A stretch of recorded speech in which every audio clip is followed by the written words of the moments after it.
Le Doge s'envole depuis l'élection de Donald Trump. On fait le point sur les raisons qui poussent son prix à la hausse dans un instant. Le Crypto Daily. Mon nom est Benjamin Cohen. Et vous êtes bien sur le Crypto Daily. Le podcast qui traite de l'actualité crypto, NFT et métaverse. Dans vos oreilles, chaque jour, du lundi au vendredi. Salut, c'est Thomas du Crypto Daily et j'espère que vous allez bien. Et c'est donc notre actualité principale aujourd'hui. On parlera aussi de la France qui lance 100 millions d'euros d'obligations sur la blockchain avant d'évoquer un nouveau record pour l'ETF Bitcoin de BlackRock. Mais avant tout ça, et comme d'habitude, le coin du marché. Here comes the money. Here we go. Le marché est euphorique en ces débuts de semaine. Le Bitcoin augmente de 3,3% sur les dernières 24 heures pour un prix de 82 133 $. L'Ethereum baisse légèrement de 0,4% pour un prix de 3 200 $, mais augmente de 29,9% sur les 7 derniers jours. Le Sol gagne 5,1% et le BNB baisse de 1,7%. Le Doge gagne 21,7%. Le XRP progresse légèrement de 0,2%. L'ADA stagne mais gagne 80% sur les 7 derniers jours. Et enfin le Shiba gagne 13,7%. Le Doge explose à la hausse. La cession de Donald Trump au poste de 47e président des États-Unis excite les marchés boursiers américains. Avec en première ligne la société Tesla, dont l'actuel dirigeant Elon Musk n'a pas manqué de marquer son soutien à Donald Trump. Un engagement actif officiellement salué par Donald Trump lors de son discours de victoire. Et avec la promesse d'une inscription d'Elon Musk dans l'administration républicaine bientôt au pouvoir. Elon Musk pourrait prendre ses fonctions en tant que responsable d'un Department of Government Efficiency, tout spécialement créé pour lui. Un service de surveillance dont l'acronyme se résume à un improbable Doge.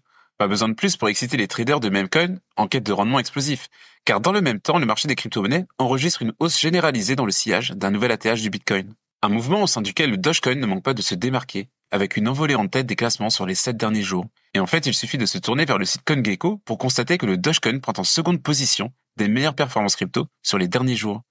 Et oui, car le Doge a connu une hausse de presque 90% depuis 7 jours et de 80% sur le mois d'octobre. Mais le véritable fait notable est son étroite relation avec Elon Musk et la perspective avancée par certains traders spécialistes des memecoins de voir cette situation participer à une hausse explosive du Doge, et en particulier, comme on l'a dit, suite à l'arrivée au pouvoir du camp républicain. En tout cas, de son côté, le trader de memecoin Unix considère que le facteur Elon n'a pas encore été vraiment évalué pour le Doge. Mais c'est quand même oublié un peu vite que le milliardaire a déjà eu à rendre des comptes devant la justice pour des accusations de manipulation de son cours. Alors à voir s'il va recommencer à jouer avec son prix et ses investisseurs. Nouvelle interview sur notre chaîne YouTube. Inflation, monnaie, banque centrale, on fait le point avec Alexandre Stachenko. Pendant 1h30, il nous éclaire sur l'histoire de la monnaie, les enjeux de l'inflation et de l'hyperinflation, et le rôle des crypto-monnaies dans ce contexte économique complexe. Le lien est en description.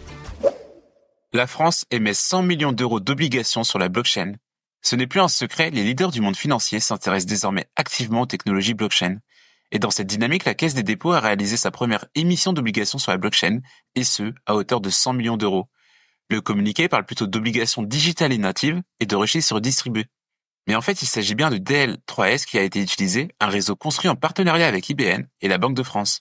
Il a été construit sur la base de la technologie d'Hyperledger Fabric dans le cadre des expérimentations autour d'un futur euro numérique. Et afin de mener à bien cette opération, plusieurs acteurs de premier plan ont été sollicités. En premier lieu, c'est BNP Paribas qui se positionne en tant qu'émetteur et payeur de ces obligations, tandis que de son côté, IBCB Luxembourg Branch tient le rôle d'investisseur. Pour ce qui est de leur placement, ce sont Crédit Agricole Corporate et Investment Bank, ainsi que Natixis Corporate et Investment Banking qui sont intervenus. Celles-ci sont cotées à Euronext Paris pour une note AA-, attribuée par Standard & Poor's. En plus de DL3S, qui a servi à l'émission des dites obligations, l'infrastructure numérique des marchés financiers d'Euroclear, utilisant également des registres distribués, a permis la création de celle-ci. Frédéric Lacroix, avocat associé pour le cabinet Clifford Chance, qui a travaillé sur cette émission, explique, je cite, « L'admission à la négociation des titres, grâce à l'implication d'Euroclear, résout le problème de manque de liquidité et lève un gros point de blocage dans ce marché naissant. » En parallèle, Sébastien Danlois, le directeur commercial d'Euroclear, a exprimé son enthousiasme vis-à-vis de ce partenariat. Il a aussi appelé les acteurs de son industrie à collaborer pour réduire les écarts entre la finance traditionnelle et les technologies numériques. Je cite, « En mettant à profit notre expertise en matière de règlement et de services post-négociation, nous nous efforçons de développer des infrastructures digitales efficaces, résilientes et interopérables. Ainsi, tous ces travaux s'inscrivent dans la phase préparatoire d'une future monnaie numérique de banque centrale au sein de l'espace économique européen. Ces travaux expérimentaux devraient durer jusqu'au mois d'octobre 2025, avant un début potentiel de déploiement à compter du mois de novembre suivant. » Si tu aimes le Daily, une note et un commentaire nous aident énormément. Aussi, si tu ne veux rien rater de l'actualité, abonne-toi. L'ETF Bitcoin de BlackRock dépasse son équivalent en or.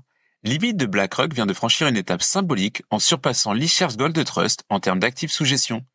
Avec un total impressionnant de 33,1 milliards de dollars accumulés en 10 mois, IBIT a dépassé les 32,9 milliards détenus par l'ETF Or, lancé en janvier 2005. Ce changement marque un tournant dans les préférences des investisseurs qui se tournent de plus en plus vers les actifs numériques. Ces derniers sont désormais vus comme une vraie alternative aux valeurs refuges classiques comme l'or. Lancé au début de l'année 2024, l'ETF Bitcoin de BlackRock a connu une ascension remarquable, amassant plus de 10 milliards de dollars en seulement 2 mois. À titre de comparaison, l'ETF Or de la même société a fallu près de 2 ans pour atteindre ce seuil. Les flux entrants dans IBIT ont été soutenus, culminant avec un ajout record de 1,1 milliard de dollars en une seule journée, le 7 novembre dernier. Et selon les données de Farsight Investors, IBIT a attiré plus de 27 milliards de dollars depuis son lancement, témoignant d'une demande croissante et d'une adoption élargie des produits liés aux crypto-monnaies. En tout cas, le succès de l'ETF Bitcoin de BlackRock s'inscrit lui dans un contexte de hausse des prix du Bitcoin qui a même dépassé les 80 000 dollars. Et cet engouement pour la principale crypto-monnaie du marché reflète bien un changement de mentalité. Et de plus en plus d'investisseurs, qu'ils soient particuliers ou institutionnels, envisagent plus Bitcoin seulement comme un actif risqué, mais aussi comme un complément ou même un substitut aux métaux précieux. Pour rappel, historiquement, l'or a été considéré comme la valeur refuge par excellence, notamment en période d'incertitude économique et d'inflation. Et le dépassement de l'ETF Or par l'ETF Bitcoin de BlackRock n'est donc pas seulement un indicateur de la popularité croissante de Bitcoin, mais également un signal fort pour le marché financier dans son ensemble.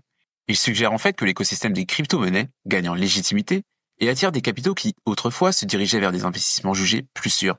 Et cette nouvelle dynamique pourrait inciter d'autres gestionnaires d'actifs à explorer davantage les opportunités dans l'univers crypto.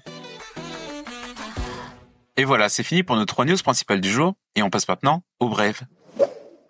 Qui sera gracié par Donald Trump en premier? Polymarket prend les paris. Donald Trump suscite un intérêt sur Polymarket, où les parieurs spéculent sur ses potentielles grâces présidentielles. On y retrouve Russ Ulbricht, un manifestant du 6 janvier, mais également Edward Snowden, ou même Trump lui-même. Elon Musk souhaite abolir la Fed. Elon Musk a semblé soutenir l'appel à abolir la Fed en repartageant un tweet du sénateur de l'Utah qui critique l'indépendance de la Fed face au président élu. Il estime que la Fed dévie des principes constitutionnels. Mt. Gox transfère 2,2 milliards de dollars de Bitcoin. Les anciens clients de Mt. Gox, en attente de remboursement depuis plus d'une décennie, pourraient enfin voir une restitution de leur Bitcoin. Avec un mouvement de 2,2 milliards de dollars de Bitcoin, la procédure de répartition des fonds semble s'accélérer. FTX poursuit Binance et CZ. FTX a intenté un procès contre Binance et CZ pour un rachat d'actions de 1,76 milliard de dollars en 2021.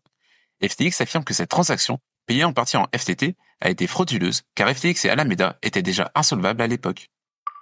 Et on termine par Solana qui se rapproche de son ATH. Solana a franchi une résistance importante de 201 $, atteignant une capitalisation boursière de 100 milliards de dollars. Il s'impose à la 4e place du classement crypto, derrière l'USDT de Tether. Et voilà, c'est la fin de ce résumé de l'actualité du jour. Évidemment, pensez à vous abonner pour ne pas rater le suivant, quelle que soit d'ailleurs l'application que vous utilisez pour nous écouter. Rendez-vous aussi sur Twitter et YouTube pour d'autres contenus d'actualité exclusifs. Je crois que j'ai tout dit. Faites attention à vous. Et moi, je vous dis à mercredi. C'était Benjamin pour le Crypto Daily. Merci et à très vite.